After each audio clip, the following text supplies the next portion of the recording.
This episode of Book Review is supported by Chanel, the legendary fashion house founded by Gabrielle Chanel, a visionary woman who created on her own terms and continues to inspire women today. Discover her story at InsideChanel.com. In Gabrielle Chanel's quest for freedom, she had to master the rules in order to break them. Originality, boldness, persistence. These were her weapons. With soft jersey outfits, practical sportswear, supple suits, and lightweight shoes, she gave women the freedom of movement, the freedom to forget the past and embrace the present. To learn more about Gabrielle Chanel, visit InsideChanel.com.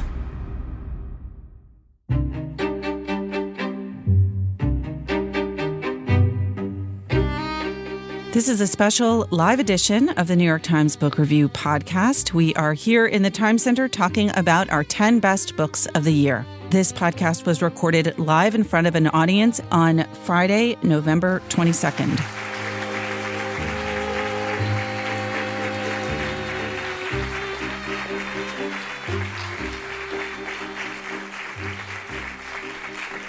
Thank you all for being here. I am going to quickly introduce the rest of the people on stage here. Tina Jordan is an editor at the Book Review. Greg Cole, senior editor of the Book Review. Emily Aiken, an editor at the Book Review. John Williams, who you know from the podcast, What We're Reading segment, and a staff writer and editor of the Critics of the New York Times. Barry Guin, a 30-year veteran of the New York Times Book Review as preview editor. Gal Beckerman, who is currently on book leave but came in because we could not keep him away, and Elizabeth Egan, another editor at the Book Review. Not here on stage is our colleague Lauren Christensen, who had an emergency and couldn't be here, so we'll be speaking a little bit on her behalf, as well as several other colleagues of ours at the Book Review who prefer to remain firmly off stage. So I'm going to tell you a little bit about the 10 bests and the history and how we do things, and then the rest of it you can save for questions at the end. The 10 best books dates to 2004 under my predecessor. Before that, we always had best books of the year. Sometimes it was 9 or 8, sometimes 12, but everyone assumed that there were 10 best, and so we just decided finally to deliver on their expectations. We now keep it at 10, and we also very strictly keep it to 5 fiction and 5 nonfiction. This helps us, even as it frustrates us some years, where we think maybe nonfiction is a little bit stronger or the opposite, but we keep to those rules because it's clarifying. What do we mean by best? This is a question that we get a lot. Best books are not necessarily all the books we love or books we think are important or that we agree with, but they're books that we believe stand on their own in terms of the language, the prose, the voice, the style, argument, the research, the overall literary quality of the book. These are books that we think will endure, that will be looked at and read and consulted and referred to well after the year in which they were named. Books that we think stand on their own and on their own merit. So again, it's not just books that we think are important or that we think have valuable arguments or that we agree with politically or artistically, but books that when it comes down to what's actually on the page, that taken as a whole, we think it could be called a best book of the year. And in fact, in our conversations, we'll often have that, we'll use that phrase. This is definitely a notable, but it's not really a best book.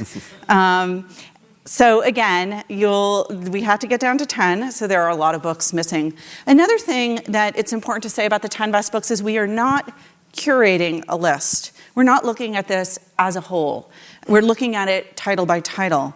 And that means that some years have things that don't exist on other years. Some years there's poetry, some years there is not. In recent years, we've had graphic novels and memoirs on the list. This year, slight reveal, there are none. One year, we had 4 books in translation, and again, there are none this year. Some years, we have no biography, no history, no historical fiction, no thrillers, no economics or finance, no science. There have been and are often animals on the list. In recent years, we have had birds, H is for hawk, The Evolution of Beauty. This year, there are no birds or cats or dogs. at all. So with that slightly disappointing note about what we don't have, I'm going to talk a little bit about how we come up with this list. It is a year-long process. It has gotten longer and longer every year, and we do start in January. We start up with a official desk-wide email that goes around attached to a Google document saying it's time. And you might say, but how can you start talking in January about books that haven't even come out yet? That's because we're often working months ahead of time. We know what's coming down the pike often through the end of the year in terms of big books, so we will start assembling and everybody contributing to that Google Doc books that they think might be contenders. And also they have, at this point, by January, read well into March themselves, so we are nominating things at that time. And we open it up to the full desk, the full books desk at the New York Times, because we are not just the book review, but also edit news and features and want to allow for everybody to contribute who works on our desk. And then in about a mid-year, we make things, we kind of narrow it down. And it's just the editors of the book review. I should also say that the three Times staff critics, Dwight Garner, Paul Sagal, and Jennifer Szalai, do not contribute to that process at all because they're busy assembling their own 10 best lists, which are from among the books that they review personally, and those books will come out, those lists, in a couple of weeks. So at mid-year, it goes down to book review editors, as well as Mr. Williams here, because he falls right in between the staff editors and the book review editors, and yet has plenty to say. And we start working on that Google Doc, and it's a constantly changing document where things come on and come off and sometimes resurge. And then about mid-year, we also start to meet in person to discuss the books, and we go by them title by title. We are generally very friendly, but sometimes we argue, but always respectfully. And one of the great things I have to say about this team here is that they are collegial and yet confident enough in their own opinions to listen to someone say very firmly that a book is a great work of art and then be able to themselves say, I thought it was a piece of trash. And nobody gets into fisticuffs. At the very end, we come down to what is a kind of short list, and we have votes. It is a democracy with a slight dictatorial edge. And we do several rounds of voting. And then this year we actually had a runoff. So we were trying to, be current with our political moment. And so far no one has been impeached. But we have finally come down to a list that we feel very excited about and eager to share with you. So without further ado, we're going to go down the 10 best books. We're going to start with fiction, and each of us is going to talk a little bit about them, and then after that, we'll talk about some books that you might call runners-up. We like to think of them as our personal favorites, books that didn't quite make the list, but we think are pretty exceptional nonetheless. So beginning with fiction, we are going to start with Disappearing Earth by Julia Phillips, and to talk about this wonderful debut novel, Tina. So this is my favorite book of the year, I have to say. It's a debut novel set on the very remote Russian Kamchatka province, which is a cruel landscape, volcano-studded. There are hardly any roads in and out. And in that sort of bleak place, in the first chapter, two little girls, sisters, go missing. They're lured into a shiny black car by a stranger.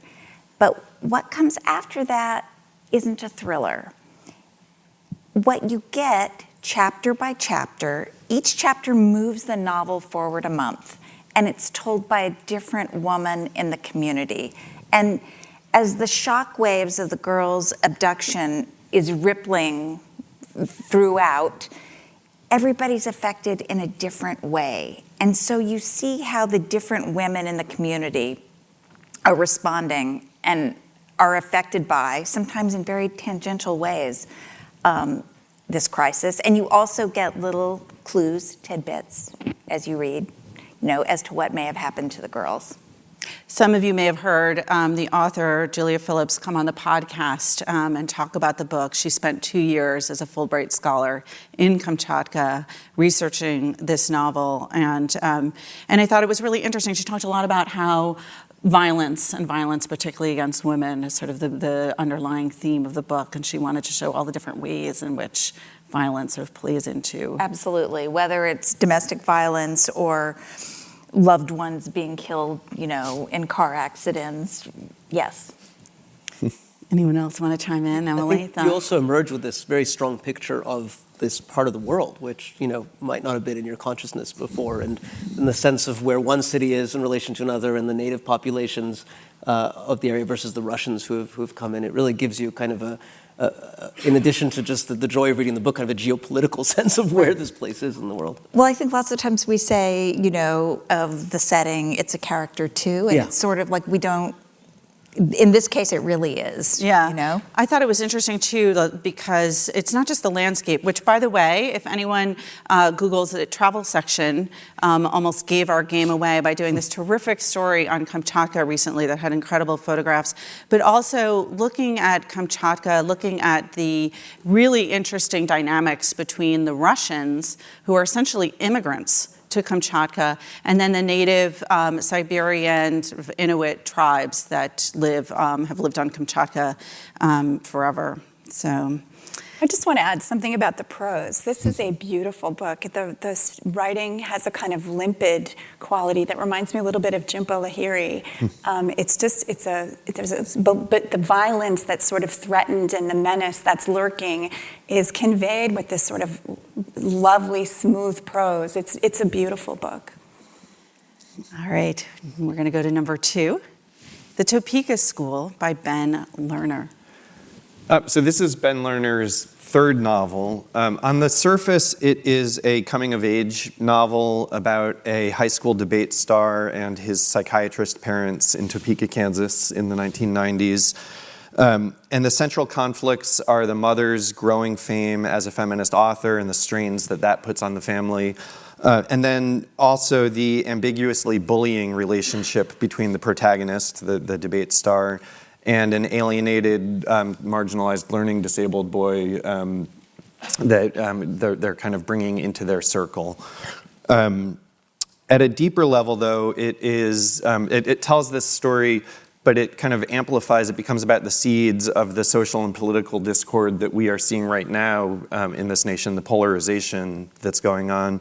And then at a deeper level, even still, it's a novel all about language and communication, and what a miracle it is that we're even able to make ourselves understood to other people. Lerner is a poet, besides a novelist. I assign the poetry books at the book review, and I still think of him as a poet before a novelist. He probably still thinks of himself as a poet before a novelist, but he's a very good novelist.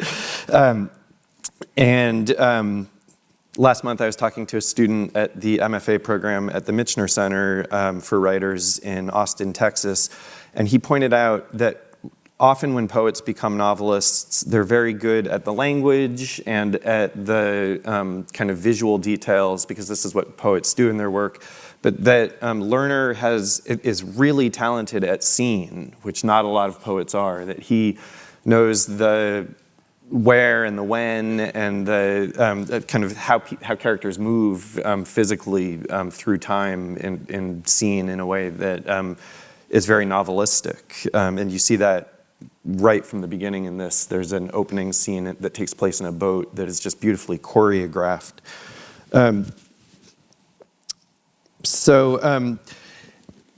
This book is a big sweeping social novel in a way that Ben Lerner's first 2 books were not. His first 2 books were very interior, very much poets' novels, and very much in what has become a trend in fiction in the 21st century called autofiction, that's just kind of about one person's consciousness. This book dips into the parents' consciousness. It kind of shifts around. It takes the tools of like the 19th century social novel and applies them to the project that he's been doing in all of his work at getting at this one character. And the protagonist is very recognizably the same protagonist from his first 2 books. And I just fell in love with this. We should also say that his real-life mother is Harriet Lerner, the author of The Dance of Anger and other books. And so she is, in a way, perhaps the mother in this book.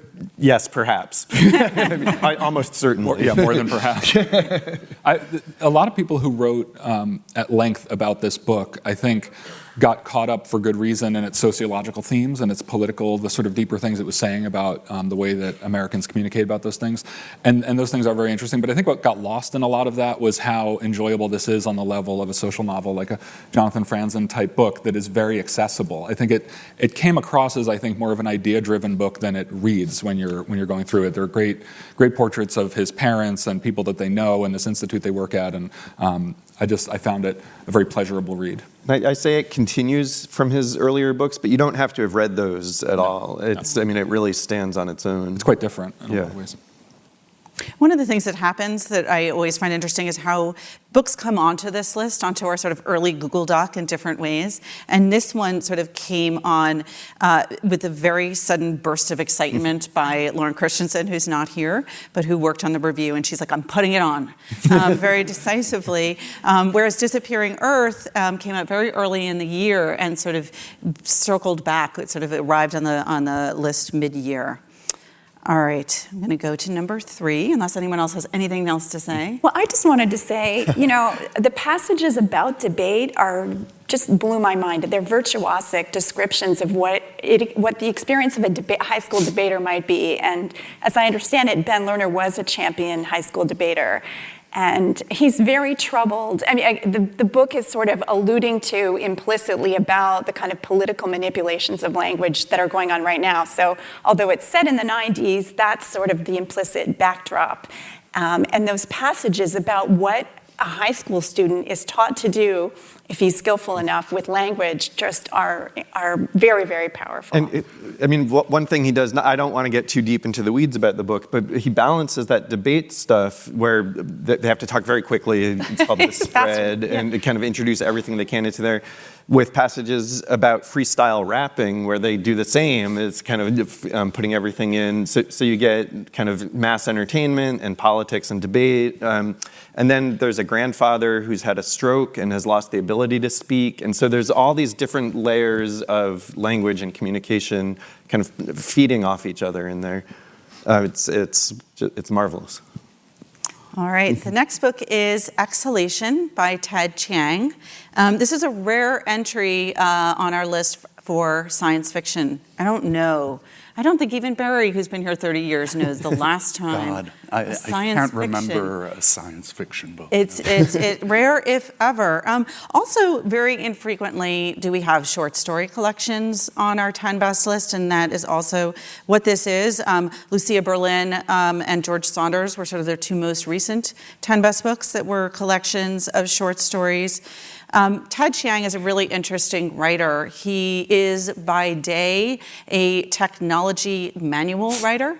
If that makes this book sound boring or dry, trust me, this must be like his version of like rap singing, or rapping or like dancing in the middle of the night, because it's very engaging.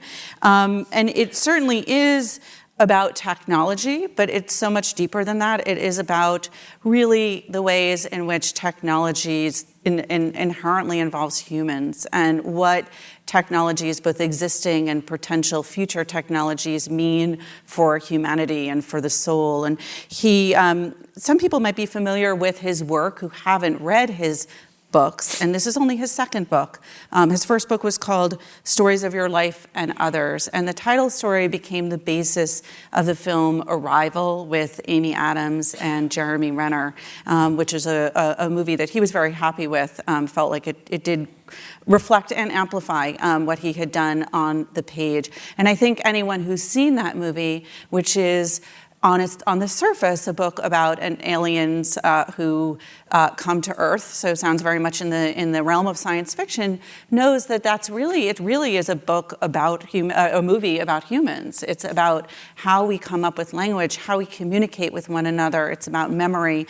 And in the same way, each of these stories is really about something that goes well beyond the sort of hardware or software of technology. And when he came on the podcast, he said that what he does, the way he starts each of his stories, is to pose a kind of philosophical question and try to answer it through his fiction. So in the story, for example, The Merchant and the Alchemist's Gate, which is the first story in this collection, he is exploring the idea of time travel, but the question he asks is, what would happen if as you traveled back in time or forward in time, it had no impact on the current moment. So most science fiction around time travel, with the Back to the Future, there's that like one wrong move and, suddenly you're married to your mother or whatever it might be. And in The Merchant and the Alchemist's Gate, he sort of says, let's take that out of the equation and assume that nothing will change, that what happens in the future is inevitable, and he wanted to explore this idea of fate. And when he thought about, well, how am I going to go about writing this, he thought, well, Islam is a religion based very strongly around this idea of fate.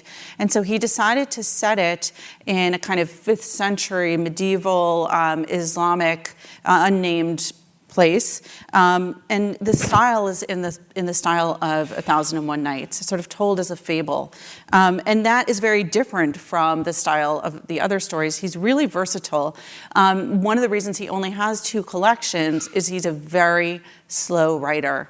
And when I asked him, like, put aside the tech manual writing, like, why don't you write more quickly? And he said, there is no one, he also speaks quite slowly, there is no one on this earth who wishes I wrote more quickly than me. But he doesn't. But I think that what you sense from the stories on the page is that they are really deeply thought out. So he has another story called The Life Cycle of Software Objects, where he imagines a future world in which you can raise sort of pet avatars online. There's sort of a little bit of a cross between pets and children. You adopt them, you name them, you imbue them with all kind of qualities. But the difference in this is that they're sentient beings. And so they have a kind of life of their own. And then he takes this premise and poses all kinds of interesting sort of twists to it. For example, what might happen if the software in which these live, the sort of I'm not going to know the proper technical word, but is upgraded, or they move to another platform and they decide to phase this out. What happens then to these little sentient pets and their children and their owners/parents now that they only live on some place that is like essentially becoming obsolete? And are you responsible for them? And how do they feel about basically being phased out in terms of the where technology is going? So each of the stories, and I feel like I could talk about all of them. I'm going to hold myself back and let others talk a little bit about it. I feel like if I were going to describe these stories and want to make them sound appealing, I would say he's this incredible world builder, and he fashions these amazing worlds, and he lures you in, but he's not content for you just to ooh and ah and look around. Like, he's engaging you in that world in every single one of those stories. Yeah. I'll say the happiest side effect of any of these books being on the list this year was this one, and that it was that Pamela and I got to talk so frequently about how much we like Arrival. Yes, yes. I think I've seen it 4 times. Yeah. I think of these. I think of him as a puzzle maker. He's like Euro Rubik, and you've got each of these is like he's working out the implications of something, and you're kind of following along, thinking, yeah, what if it were like that? There were times, because time travel and the nature of time itself is so much at the center of a lot of these stories, that it put me in mind of Alan Lightman's Einstein's Dreams, the first book that Alan Lightman wrote, where it's all Einstein imagining different ways that time might work. This book does a little bit of that, but he pulls in bigger philosophical concerns about what it means about free will, what it means about fate and destiny. They're very lucid, very almost a little bit chilly in the tone, but they do have this kind of fable quality to this. See, I cried. I didn't find it. I cried multiple times. I didn't find it chilly, but I also. One of the things about speculative fiction is that I feel like sometimes someone will create a world, and what happens in that world feels like that was inevitable to that world.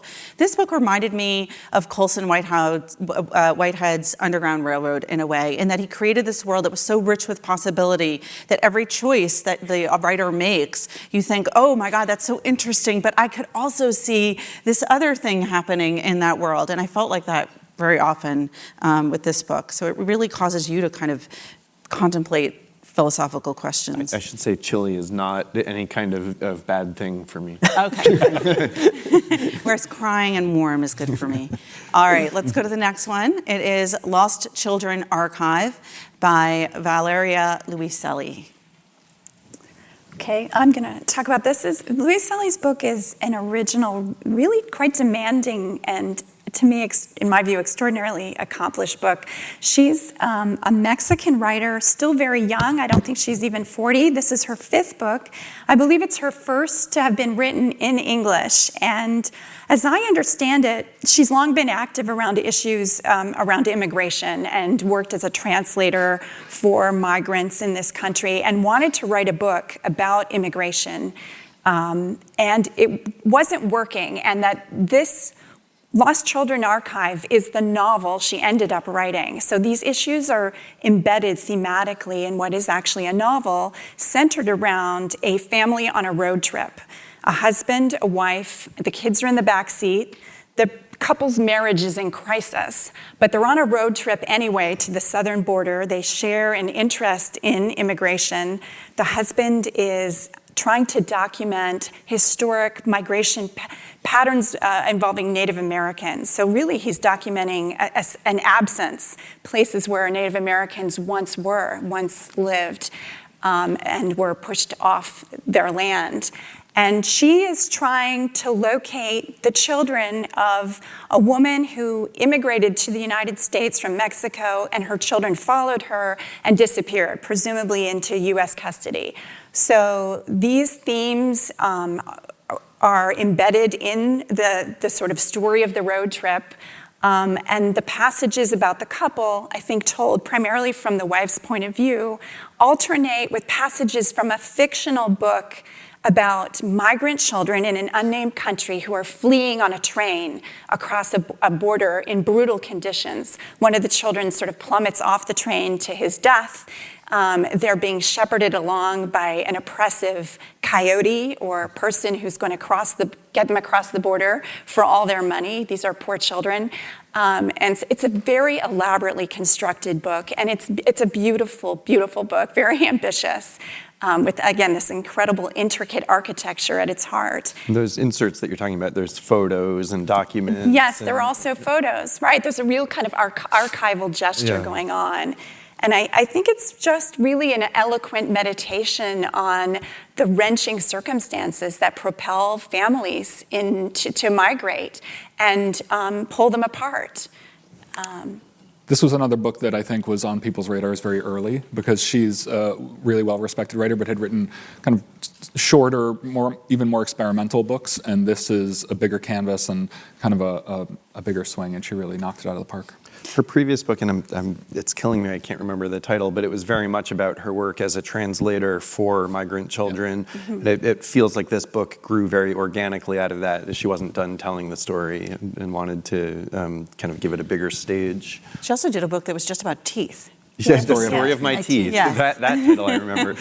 All right, I'm going to go to our 5th and final book on our fiction side, which is Night Boat to Tangier by Kevin Barry. This was, I think, my favorite book of the year on the fiction side. I read it in about a day and a half. It's when I was on vacation, and it's quick, but very rich. It concerns two guys named Charlie and Maurice, 2 Irish drug smugglers in their 50s, but in some kind of dog-year calculation, they're more like in their 500s. They've had very tough lives, mostly by choice. They've seen a lot of violence. They've inflicted a lot of violence. They find themselves sort of overnight at, as the title would have you presume, at a port town in northern Spain at a ferry terminal, waiting for Maurice's estranged 23-year-old daughter to hopefully show up. He hasn't seen her in 2 or 3 years. She's in her early 20s, and she's fallen in with a sort of group of New Age type characters who, float around the world. And so they're hoping that she'll arrive either coming or going from Tangier. They've gotten a tip that that's where she'll be. And obviously, in that setup, you can hear a lot of echoes of Waiting for Godot, Barry is an Irish writer who works very, very deeply in that tradition. He's very inventive. The first 40 or 50 pages of the book really play that out. It's almost like a two-handed play, and it does have echoes of Godot. I think one of our reviewers talked about the high-low balance they strike in the tradition of philosophical clowns like Beckett's. And that's great, and it's entertaining, but then the book really opens out into something much deeper and richer, and it starts to go back into their lives and play out in greater detail some of their past episodes together. One of them was briefly in love with the other's wife, and actually they were in love. So they have a lot of history between them, and I think now they can kind of see the end of the road ahead of them. And I wouldn't say you end up liking them, because they're pretty rough characters, but you sympathize with some of their thoughts about mortality and the end of the road, and the fact that their best days are far behind them. Although in their case, their best days are really hard to distinguish from their worst days. At the height of their criminal enterprise, they were partaking in the product a lot, and their lives were really a huge mess. Now they're kind of limping around. One of them lost an eye. They're just, they're in terrible shape. But Barry, I think the thing to land on is that Barry this is his fifth book. I think he's written 2 novels and 2 collections of short stories before this. He's an incredibly inventive and beautiful lyrical writer with debt to all of the Irish tradition, and he's really keeping it alive and worth reading for that alone. I think. Didn't someone at some point say, like, this is the In Bruges, like, if you liked In Bruges? I think I said, I came back and I was raving about this book, and I said, it's like Waiting for Godot meets In Bruges, and then I saw it on like a publicist letter somewhere.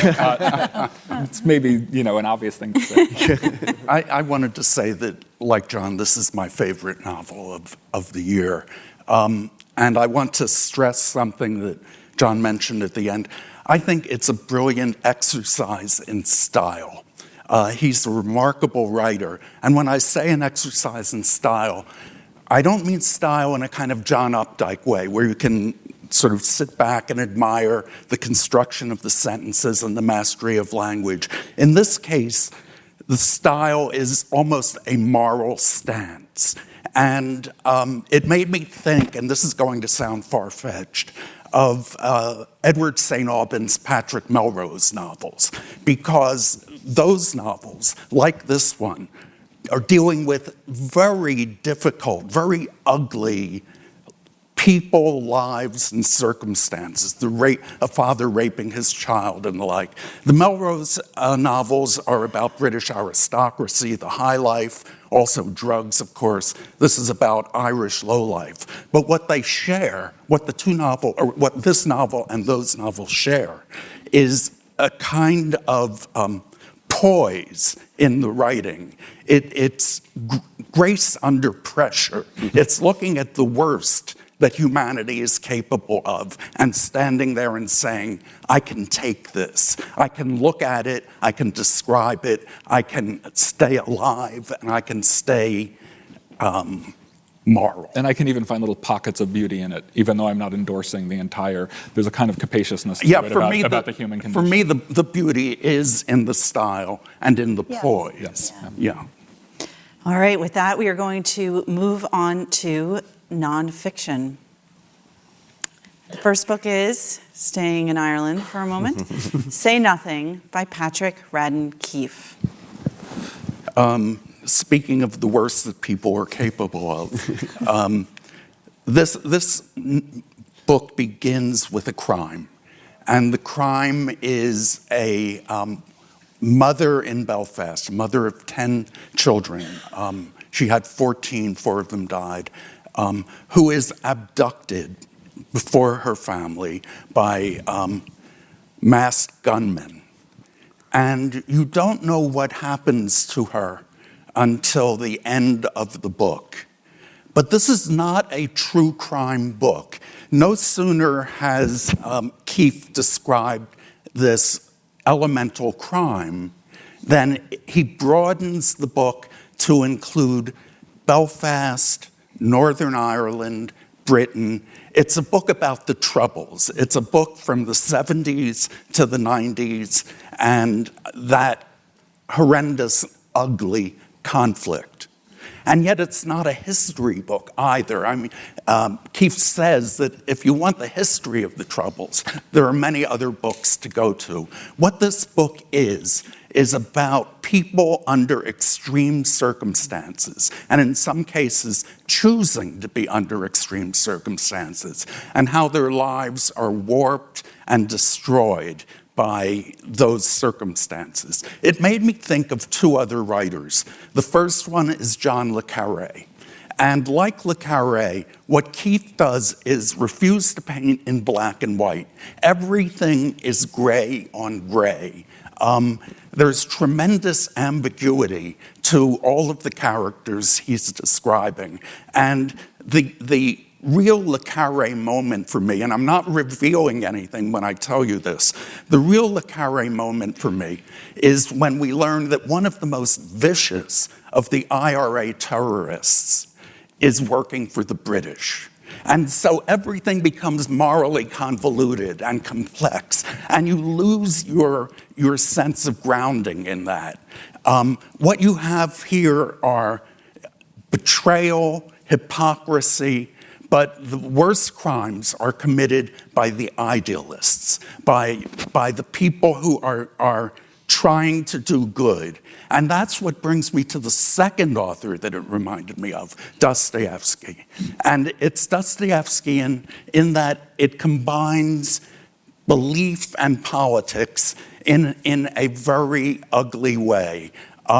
These are people who are looking for redemption, and the harder they look, the harder they try, the farther away redemption becomes. Everyone in this book has dirty hands. There is no one who is clean. And so at the end, what you have from Keith is a book in which the veneer of civilization has been stripped away. And what you see is the ugliness that can result from people like you and me, from normal people who are then brought into these extreme circumstances. And not only do you get the ugliness that can result, but you're also reminded of how thin that veneer of civilization is. The people who listen to the podcast frequently know that we talk about obit reads, which are books that we're inspired to read because of an obituary, whether it's an obituary of the author or a book mentioned in the obituary. But there is a parallel on the other side called an obit right.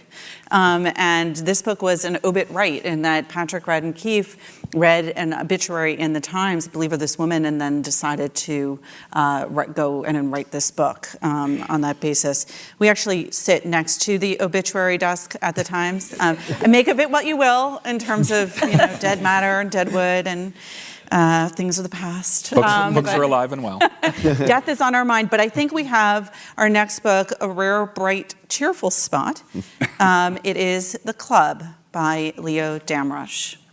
So Damrosch is a Harvard historian who's written biographies of Swift, of Blake, of Rousseau.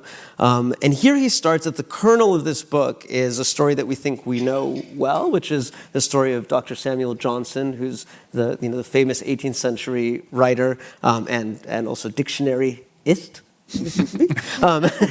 and dictionary maker, and James Boswell, who famously told his biography, and also this mismatch of characters, Johnson being this sort of like depressive, heavy, and Boswell a kind of an impish sort. So we think we know that story well, but what Damrosch does is he widens the lens in this extraordinary way by telling us the story of a club, kind of a dinner drinking club that started in the 1760s, mostly to cheer Samuel Johnson up, I think. And it ended up being this extraordinary kind of incubator for some of the greatest minds of that generation. The people who were part of this club, I mean, it's an astounding list. David Garrick, who was the greatest actor of his generation. Joshua Reynolds was one of the co-founders of the club, the greatest painters of his generation. Adam Smith, Edmund Burke, Edward Gibbons eventually. And these guys sat around and had conversation and shared ideas.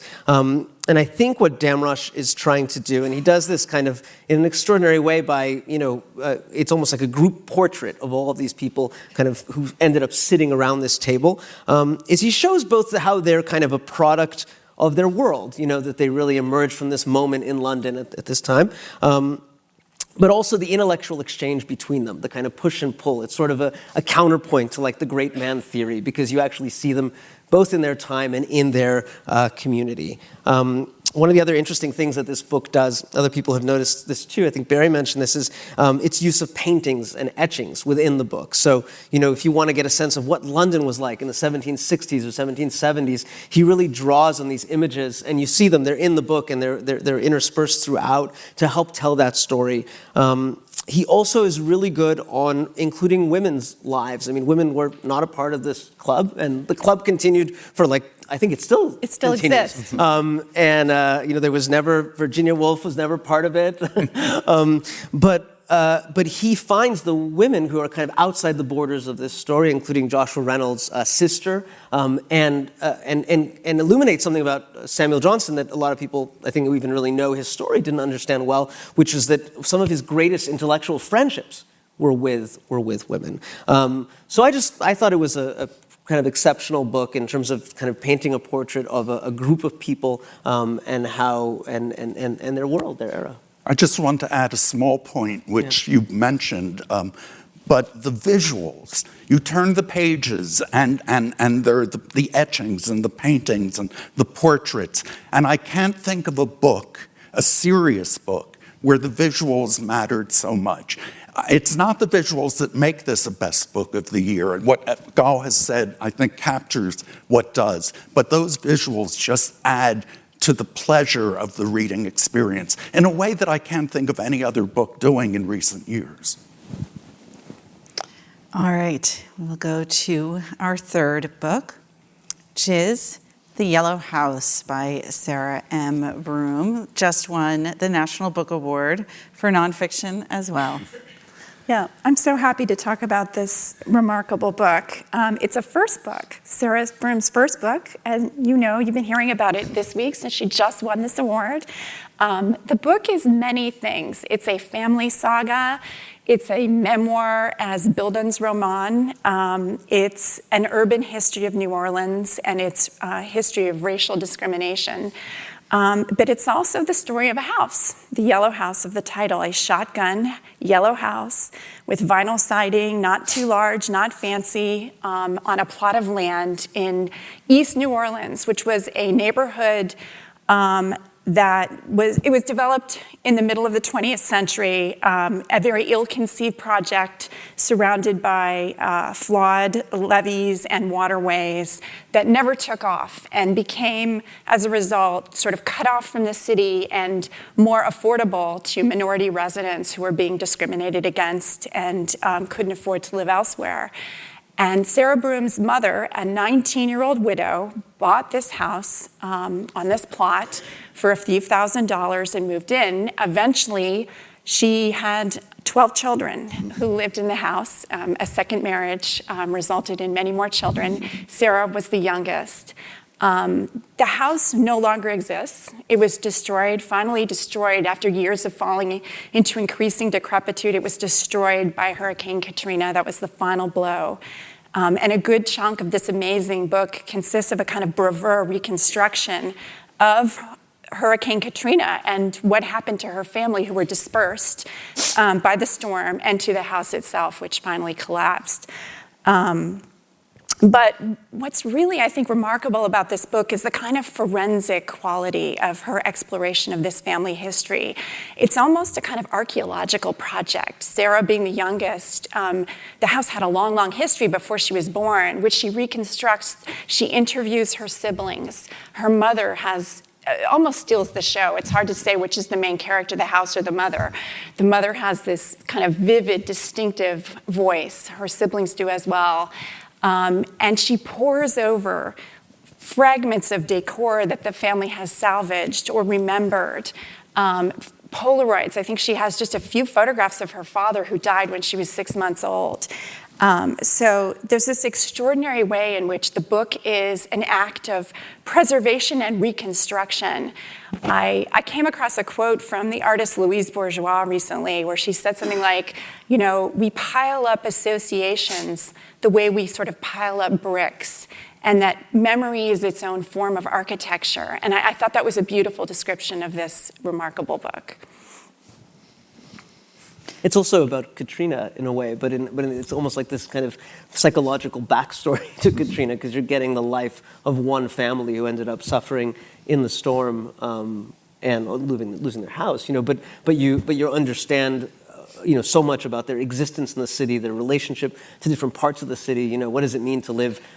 So we think of New Orleans, we think of the French Quarter, but for them, the French Quarter is like almost a foreign land, So it really gets at that dynamic as well. She also, there's a lot about East New Orleans in the book and how cut off it is from the rest of the city by a main thoroughfare, and it's just kind of a forgotten place. That's the main subject, but we should also let people know that it's a very expansive book. It also goes into Africa. She's in New York for a while. She's in D.C. And her experiences there are, among other things, hilarious. But it is focused primarily on New Orleans. It's but true. She leaves. She grows up in New Orleans in this house. She's actually one of the few members of her family to leave home for college.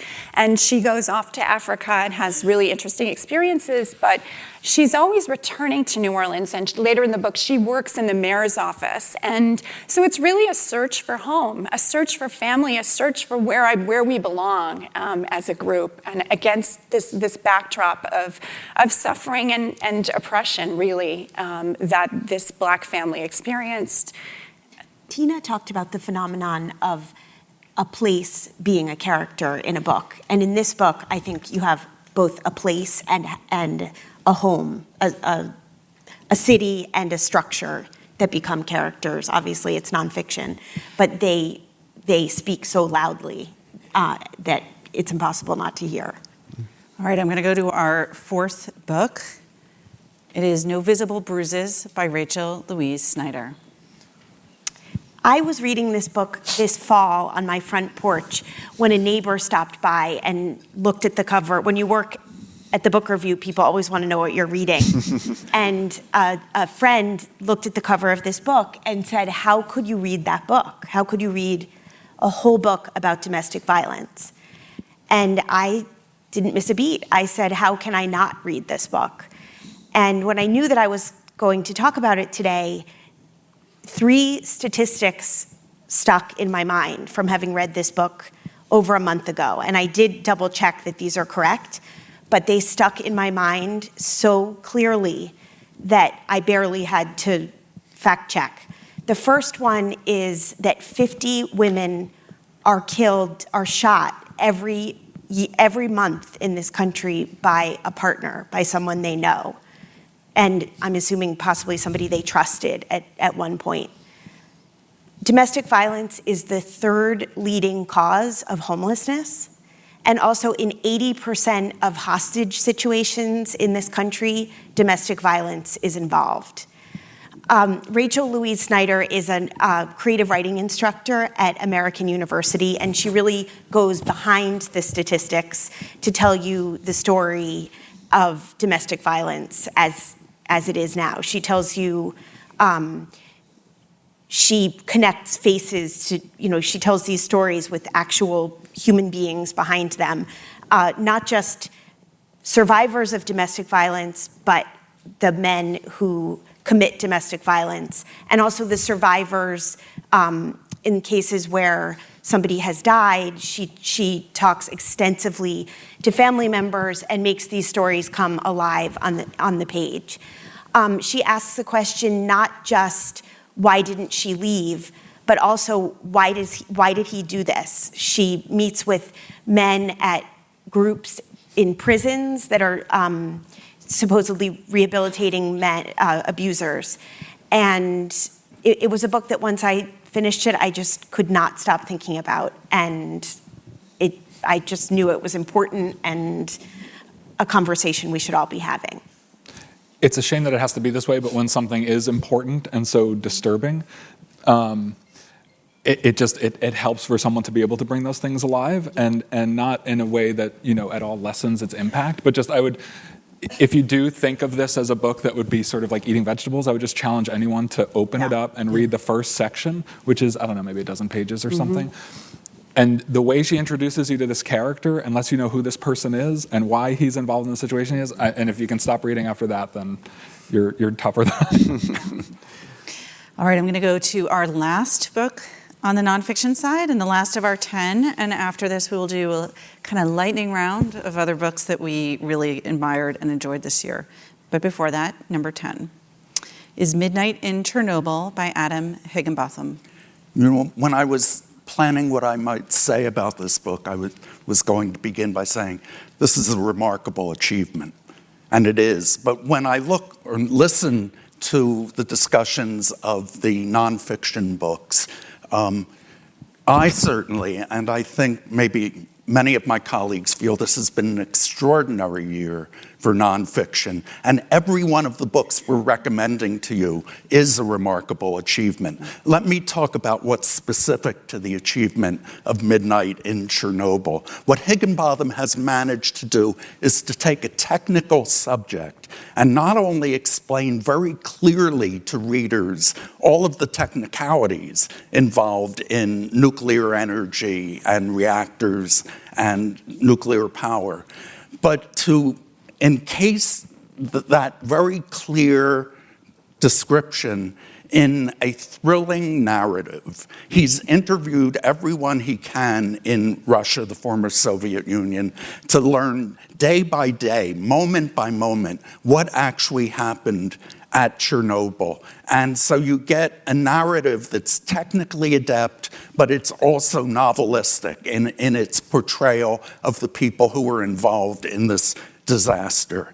And what you learn as you read along is the Russians made mistake after mistake. Everything came down from the top. So if there were orders to fulfill a certain task by a certain time, the people would do it, and they would do it by cutting corners. Or the censorship that was involved. The design flaws in the reactors were covered up. The accidents were covered up so that the Russians, the scientists, were not able to learn from their previous mistakes. Even the 3 Mile Island disaster here was covered up in the Soviet Union because it might raise questions about nuclear power. You read the book and you want to scream at the pages, stop. Look at what's going to happen. And what's going to happen is not only the disaster that we all know, but there's a chapter called the China Syndrome. It's not as if the worry was that it would all sink down to the core of the earth, but there were other possible, utterly disastrous scenarios that might have taken place. One was that the radiation would seep into the water that provided water for millions of people throughout Ukraine and elsewhere, and what would happen then. Another scenario was that the other reactors would blow and would create an uninhabitable area across a huge swath of Eastern Europe. These things did not happen. What happened was bad enough. The book ends with a meditation of really only a few pages, but it's very important, on nuclear power. And what Higginbotham says is something that I feel I had learned from the little reading I had done from experts on the subject, which is, if we want to have clean energy, nuclear power is going to have to be a part of that. If you rely on wind, solar, hydro, the numbers simply do not add up. And if you want to do away with coal and other fossil fuels, nuclear power is going to be part of that. And yet here we've had this disaster. We had 3 Mile Island. We had Fukushima. So what does that mean for our future? And what does that mean for the decisions we make? Now, the good news that Higginbotham provides is that we have new technologies developing all the time that are making nuclear power ever safer and making Chernobyls ever more improbable. The bad news is that in closed societies, you still have the possibility of cover-ups, of censorship, of failing to learn from previous mistakes, and disaster. China is going all in on nuclear energy. If other closed societies like Iran decide to go all in on nuclear energy, who knows? All right, that is our final 10 best list. Congratulations to all of the nerds. On that note. But it is not the end of our podcast. Before we get to questions, everyone here would be very unhappy if they didn't get to talk about their personal favorites that did not make the list. So you might interpret that as some source of perhaps behind-the-scenes disagreements. But I think that what you're really going to hear about here are people's real passions, because though we do reach consensus on these 10 best, it's very hard to narrow them down. And there are many deserving books that we all loved, and some of us loved especially. And now to talk about them, I'm going to start with John. As Barry said, I was going to lead by talking about what an extraordinary year for nonfiction it was, but there were just dozens of really impressive books published this year. And I think that things like nuclear energy and domestic violence are incredibly relevant and important, but I'm not sure any book speaks to right now, like Andrew Marantz's book Antisocial, which is not something you might think you'd want to read about, which is online extremists, people who sow political discord on Twitter and Facebook and other places, and websites that you blissfully know nothing about. But Marantz is a New Yorker writer. He's a really graceful writer. This grew out of profiles he wrote of these people for the magazine, and it kind of shows the background of his reporting and the profiles of these people. And really, it's a critique of the media ecosystem and how things have gotten to the point where people who are really mostly concerned with going viral and don't really have any political beliefs at their core are kind of turning things in a nihilistic direction. And it reads like a page turner. Yeah, I mean, it's also about, a lot about journalism itself, and how do you go into a situation where you are immersed with and talking to and allowing these people who are white supremacists and white nationalists and racists to give voice to their views and sort of to be able to maintain the kind of journalistic distance while having their trust. And Marantz is also Jewish, and he was with Nazis, and so it was a real feat of reporting. Yeah, I was going to say he does a great job of kind of using himself and their reaction to him to say something else about these people. That he understands the balance of kind of not putting himself too much at the center of the story, but seeing that we can learn something about them in the way they're responding to him. Yeah. All right, Gal, I'm actually going to go over to you next. Yes. You are often our animal advocate. Strangely, I don't know why. Though, as somebody pointed out in this book, animals get killed, so I don't know if this isn't a cozy animal book. So this is a book I really, really loved, as my colleagues know. It's called The Last Whalers by Doug Bok Clark, and this is a first book by a guy who went and spent years and years living in a small island as part of Indonesia with a tribe called the Limalarans, who are one of the last hunter-gatherer tribes in the world, and specifically they hunt whales, sperm whales, these enormous, like 70-foot whales in small little wooden boats with harpoons. And what he did was offer us this kind of completely immersive view of this world. In fact, he kind of disappears as a narrator. You meet this set of characters that you follow over the course of 4 or 5 years, and at once you're kind of seeing this world that could not be as far away from our world. It could not be any more far from our world. How they hunt the whales with these guys jump off the boats with harpoons, and spear the whales that way. How the community literally butchers the whales together and separates the meat among them. So you're seeing kind of that side of it, but then you're also seeing the real drama of the book is how this world is kind of changing in these little ways, how modernity is starting to kind of seep its way in, suddenly some people have outboard motors on their boats, and that kind of changes things. It messes with the way they've always done it. And then, there's cell phones coming into the picture. So you really are getting this kind of complex picture of a world that's changing. All right, we're going to go to Elizabeth Egan. Liz, you're going to talk about two books, both that you feel passionately about, and one also that Lauren Christensen, had she been here, would have discussed. Okay, the first one is The Dutch House by Ann Patchett. And it is, so I would describe it as a modern day fairy tale that takes place in the suburbs of Philadelphia, where two siblings, a brother and a sister, are cast out of the family home after their mother disappears, their father, I don't want to give too much away, their father dies, it happens early in the book. They are cast out by their evil stepmother, Andrea, and the next several decades unfold in this novel as they drive up in their car and park in front of the house and have these long conversations. And throughout the book, they come to realize that what they've missed by not growing up, by not living in that house anymore, is really nothing compared to this little bubble that they have together. Not just in the car, you also see their lives unfold in other places.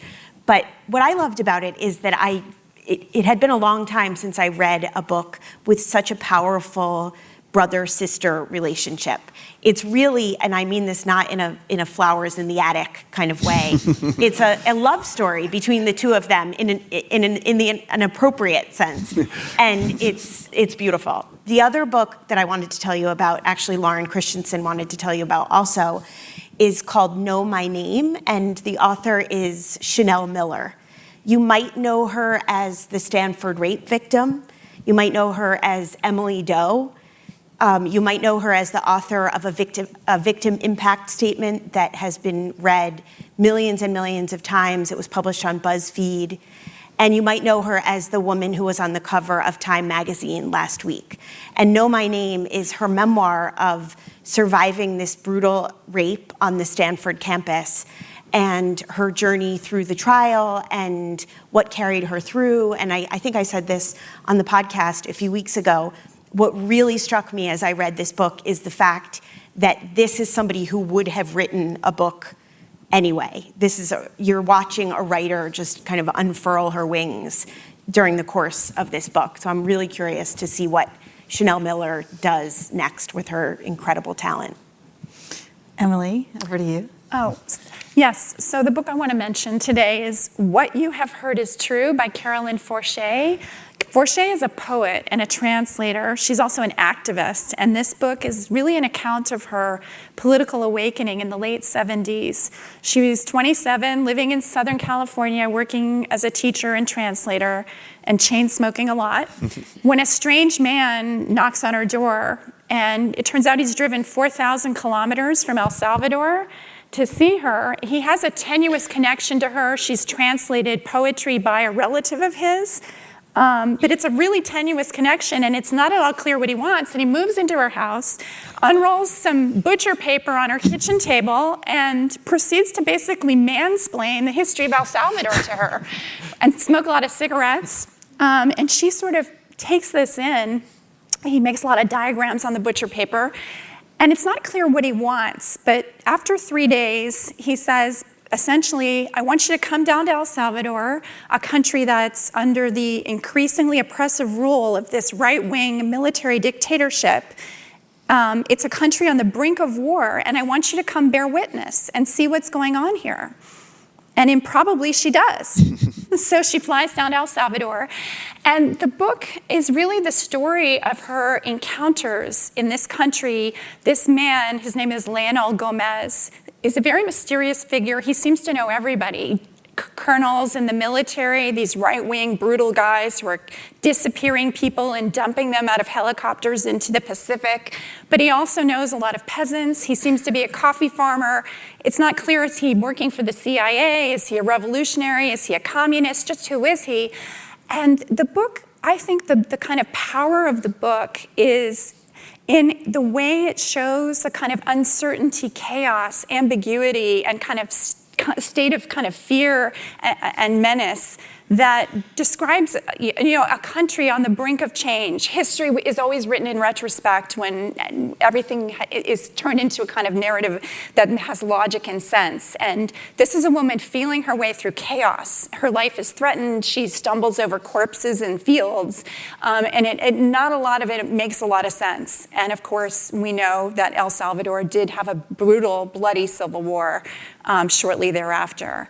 Her memoir is the story of what it was like to be in that country teetering on the precipice.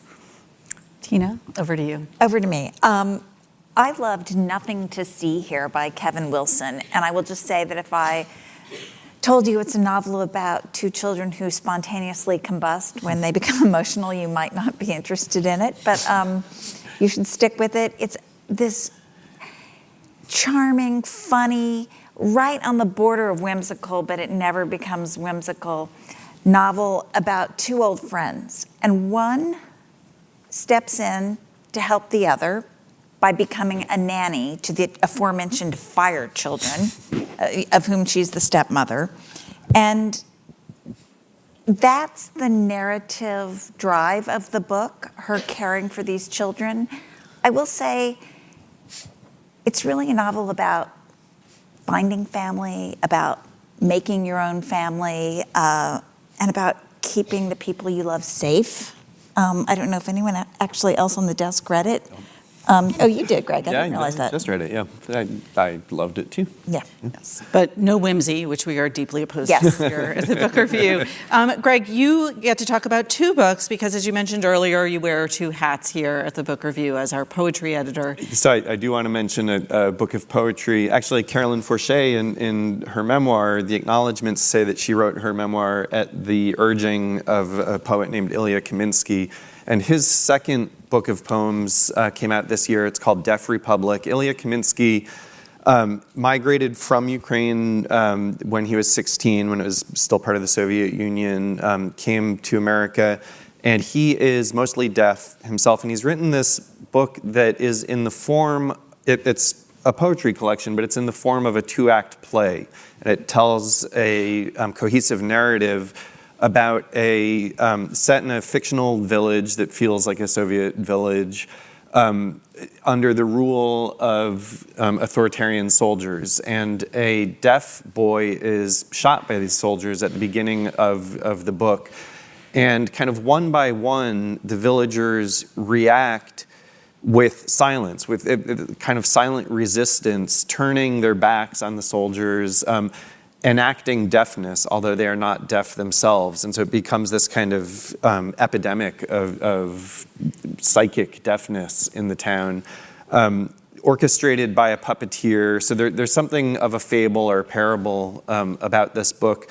It's beautiful. It's also a love story between a couple of different puppeteers who meet and marry and carry on this boy's memory, all in resistance against the soldiers. And it becomes a book about political resistance and a book very much about deafness and communication. So that's one book that really stuck with me this year. And then in fiction, similarly, a very small, beautifully constructed artistically book, almost a novella more than a novel, a book called The Body in Question by a writer named Jill Ciment, C-I-M-E-N-T, that tells the story of a photographer, photojournalist in her 50s who is impaneled on a murder jury, the jury of a murder trial, that is a sensationalist trial. The defendant is a teenager accused of burning her baby brother to death. The jury is therefore sequestered because it becomes a big tabloid sensation.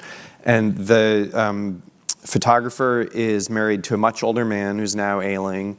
And while the jury is sequestered, she begins an affair with one of her fellow jurors. And they think they're being sneaky about it, but it's, the whole jury, it we come to understand, is aware of what's going on, with implications for the trial, with implications for her marriage.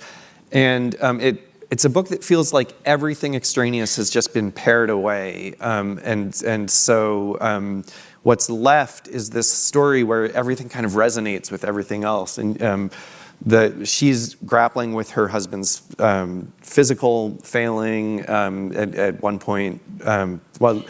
It's a book that raises lots of philosophical and moral questions about marriage, about life and death. It's a book that's really stayed with me all year. All right. Last but not least, Barry is our only editor who deals exclusively with nonfiction, although he has opinions about fiction as well. So he's going to talk about two really strong nonfiction that... Every once in a while, they make a mistake and give me a novel to handle, and I think they're laughing at me behind my back. It's always a mistake. The first book I want to talk about is The Uninhabitable Earth by David Wallace Wells. And to continue the green theme of Midnight in Chernobyl, this is an alarmist book, and Wallace Wells says it's an alarmist book. And one might be inclined, whatever one's take on global warming, one might be inclined to discount the book for that reason, except Wallace Wells, in the course of his argument and presentation, is himself so moderate and so skeptical that you really are persuaded by the utter alarmism of his message. And I think there are two takeaways to that. And the first one is when we think of global warming, there may be a tendency to think of it as something that's going to happen to us. If we don't take action now, we will be suffering from global warming. His point is we're already in that state. All of these extreme weather events are part of global warming. Global warming is upon us today. And that, I think, is one of the takeaways. And the second one is that the international goal that the world community has set for itself is to try to limit global warming to an increase of 2 degrees Celsius. I've forgotten the year that that's supposed to come about, but in any case, that's the goal. And what Wallace Wells shows is that at our present rate, we're going to go way beyond 2 degrees Celsius. And he lays out how bad 2 degrees Celsius is, even though that's the goal of the moment. And if you go beyond that, you're talking about migration in the millions and inhabitable lands becoming utter deserts and all sorts of terrible things that we get a taste of today from these extreme weather events. So those are the two takeaways from this utterly depressing but important book. The second book I want to talk about is Rick Atkinson's The British Are Coming, which is, well, let me begin by saying, to my mind, there are two great military historians in the present day. One is Max Hastings, one is Rick Atkinson. And they approach military affairs very differently. What you get from Max Hastings is a top-to-bottom view. So if he's describing a battle, you get it from the top, and then he will descend into the trenches themselves, and then rise again. It's a vertical look at military history.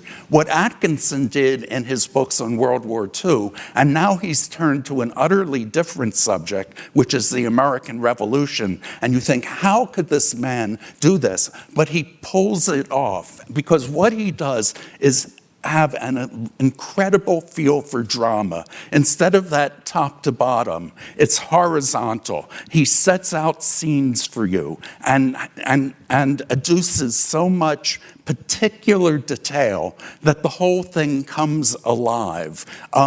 Something that's often puzzled about is why the Civil War is a source of such attention and so much writing, and the American Revolution, not so much. Yes, the Founding Fathers all get their 800-page biographies, but the revolution itself doesn't seem to stir the same interest that the Civil War. I think there's a kind of antiqueness to the revolution. We don't have those gripping photos that Ken Burns is able to use in the Civil War documentary. What Atkinson does is give you those gripping photos without the photographs. All right, on that note, I am going to run down our list of the 10 best for our listeners. On fiction, Disappearing Earth by Julia Phillips, The Topeka School by Ben Lerner, Exhalation by Ted Chiang, Lost Children Archive by Valeria Luiselli, The Night Boat to Tangier by Kevin Barry, Say Nothing by Patrick Radden Keith, The Club by Leo Damrosch, Yellow House by Sarah Broom, No Visible Bruises by Rachel Louise Snyder, and Midnight in Chernobyl by Adam Higginbotham. This is the Book Review podcast for the New York Times. I'm Pamela Paul. Thanks, everyone.